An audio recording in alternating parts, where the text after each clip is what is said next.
Have you ever made a money decision that you still think about?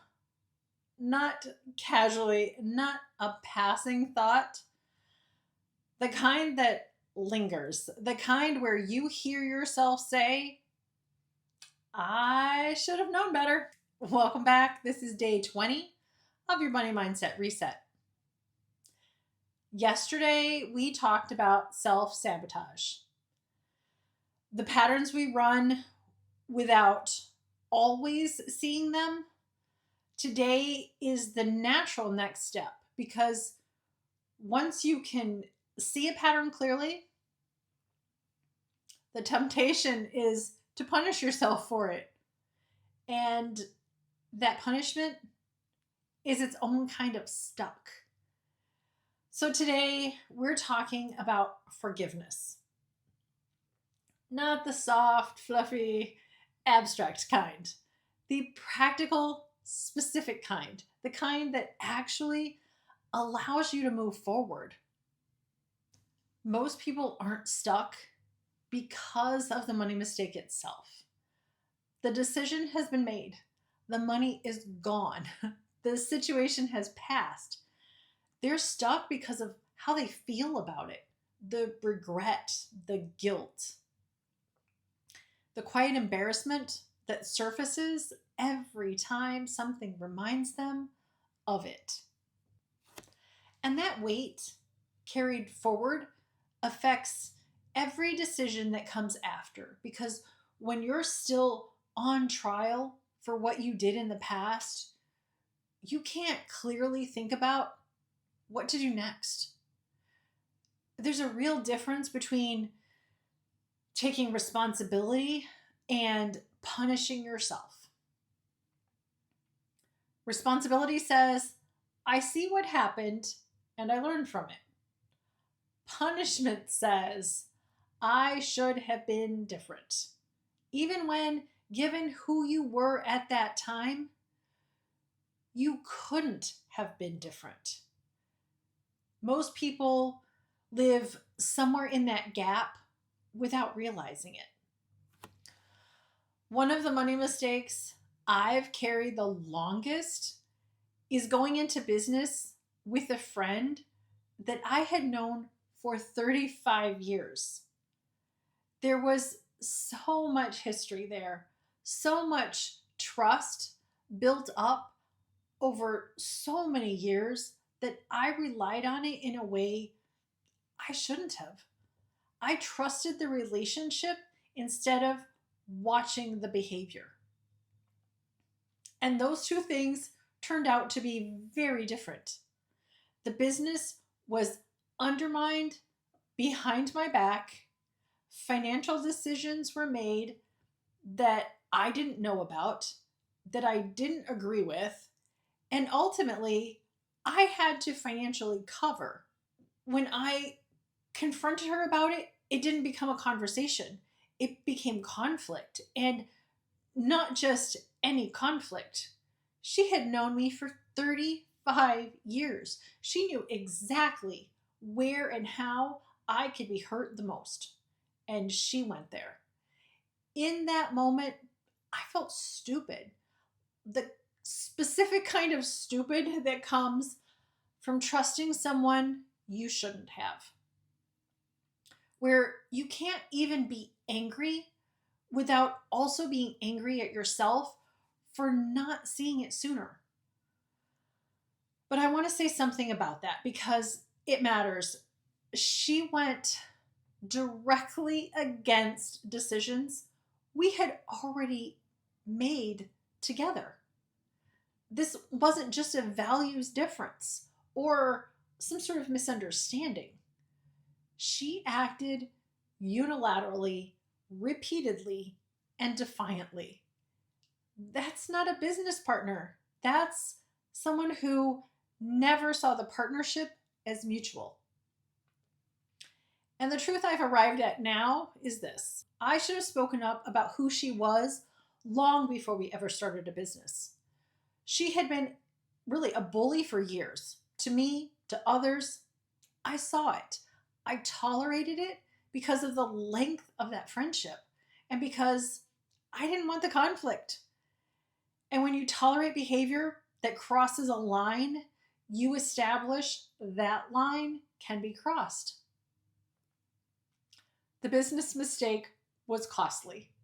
But what I actually learned, it was the accumulated cost of years of not trusting what I already knew about someone. Trusting the wrong person isn't stupidity. It's usually loyalty being extended past where it was earned. And that's a different problem and a more forgivable one. There's a smaller version of this that I think most people have experienced, even if they don't call it a money mistake. Have you ever gotten pulled into a course or an opportunity or a program, something that sounded right, that told you a story you wanted to believe, and you bought in? Literally, with your hard earned dollars, you bought in. And later, sometimes much later, you look back and you think, what was I thinking? I've been there. And what I've come to understand is that in those moments, you weren't being reckless, you were being hopeful. You were looking for a solution to something real. And someone offered you a story that fit the shape of what you were looking for. That's not foolishness, that's human. The question worth asking isn't, why did I fall for that? It's, what was I actually hoping it would solve? Because that's where the real information is. When we buy into something that doesn't deliver, the mistake isn't usually about money judgment. It's about an unmet need that made us more vulnerable to a convincing story. Understanding the need is more useful than replaying the decision. And then there's the one that goes the deepest. I wish I had had different conversations before my first marriage about money, about values, about how decisions would get made and whose voice would matter. But I didn't know to have those conversations at that time. And honestly, I'm not sure they would have gone anywhere productive if I had tried. Because here's what I've come to understand about the version of me who made that decision in her mid-20s. I had grown up in a home full of tension and stress. I had moved through relationships that swung between the extremes. And when I met my ex-husband, he felt steady, not volatile, not chaotic, steady. What I didn't see, what I may not have been able to see yet, was how we didn't communicate, how he always needed to be right, how conversations would keep going. He'd keep pushing until I gave up and I deferred. I don't know if that was a pattern that was there from the beginning and I missed it, or if it developed over time. What I know is that by the time I fully understood it, we were years into a marriage that had already done a lot of quiet damage. And the version of me who chose that relationship was doing the best she could with what she understood at the time. She was looking for something stable. She thought she had found it. She didn't yet have the self-knowledge or the relational experience to see what was underneath that stability.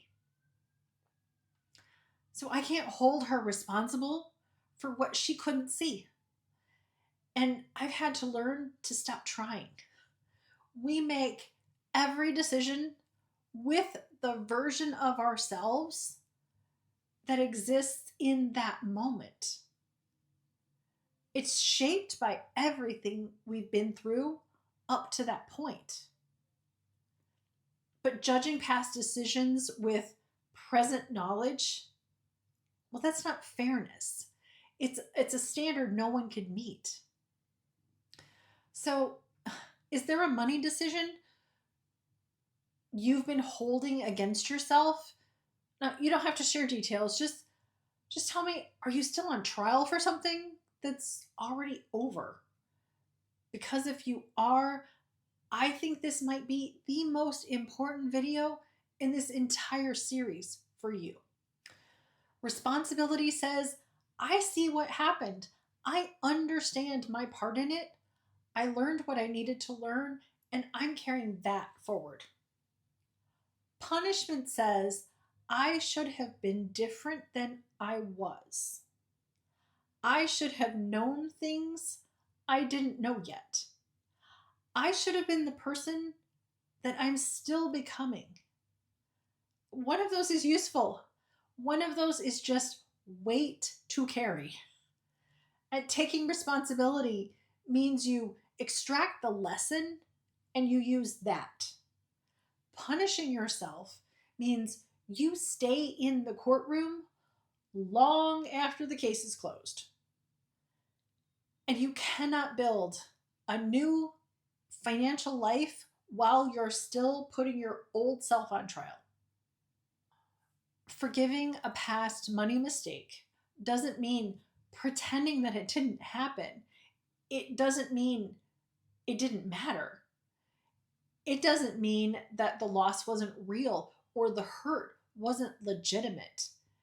It means deciding that what happened in the past doesn't get to author your future, that the lesson belongs to you and the punishment does not. Practically, it looks like this. You name what happened clearly without minimizing it. You identify what you now understand that you didn't then. You recognize what that version of you was working with. And then you stop replaying the trial. Not because it wasn't a big deal, because it's done. And you are not. Our journal exercise today has 4 prompts. And I'd encourage you to take your time with these. So first, what money decision do you still feel bad about? Name it specifically, not my spending habits, but a very specific decision or situation. Get it out of your head and onto that page. Second, what did I actually know at that time?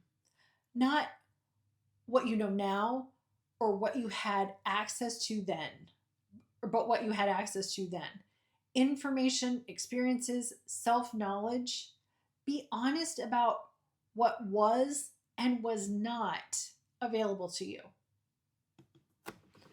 Third, what did that experience teach me that I actually use now? This is where the cost becomes an investment. What do you know, see, or do differently because of what happened? Fourth, complete this sentence. I made that decision with the version of me that, and write whatever's true. Let that answer be enough to close the case. Because the goal isn't to feel good about every decision you've made, it's to stop letting the old ones block the new ones. Forgiveness isn't about pretending the mistakes didn't matter. It's about deciding that it doesn't get to define you. The money you lost, the trust you misplaced, the conversations you didn't have, the decisions you made with a version of yourself who didn't yet know what you know now. Those things happened. They cost you something real, but they are not the whole story. And you don't have to keep paying for them. You have more control than you think. You've got this. I'll see you tomorrow for day 21. And we're shifting gears into something that quietly does a lot of damage to financial confidence that nobody really talks about. That's comparison. And specifically, what happens when you measure your financial life against what you see on a screen. I'll see you then.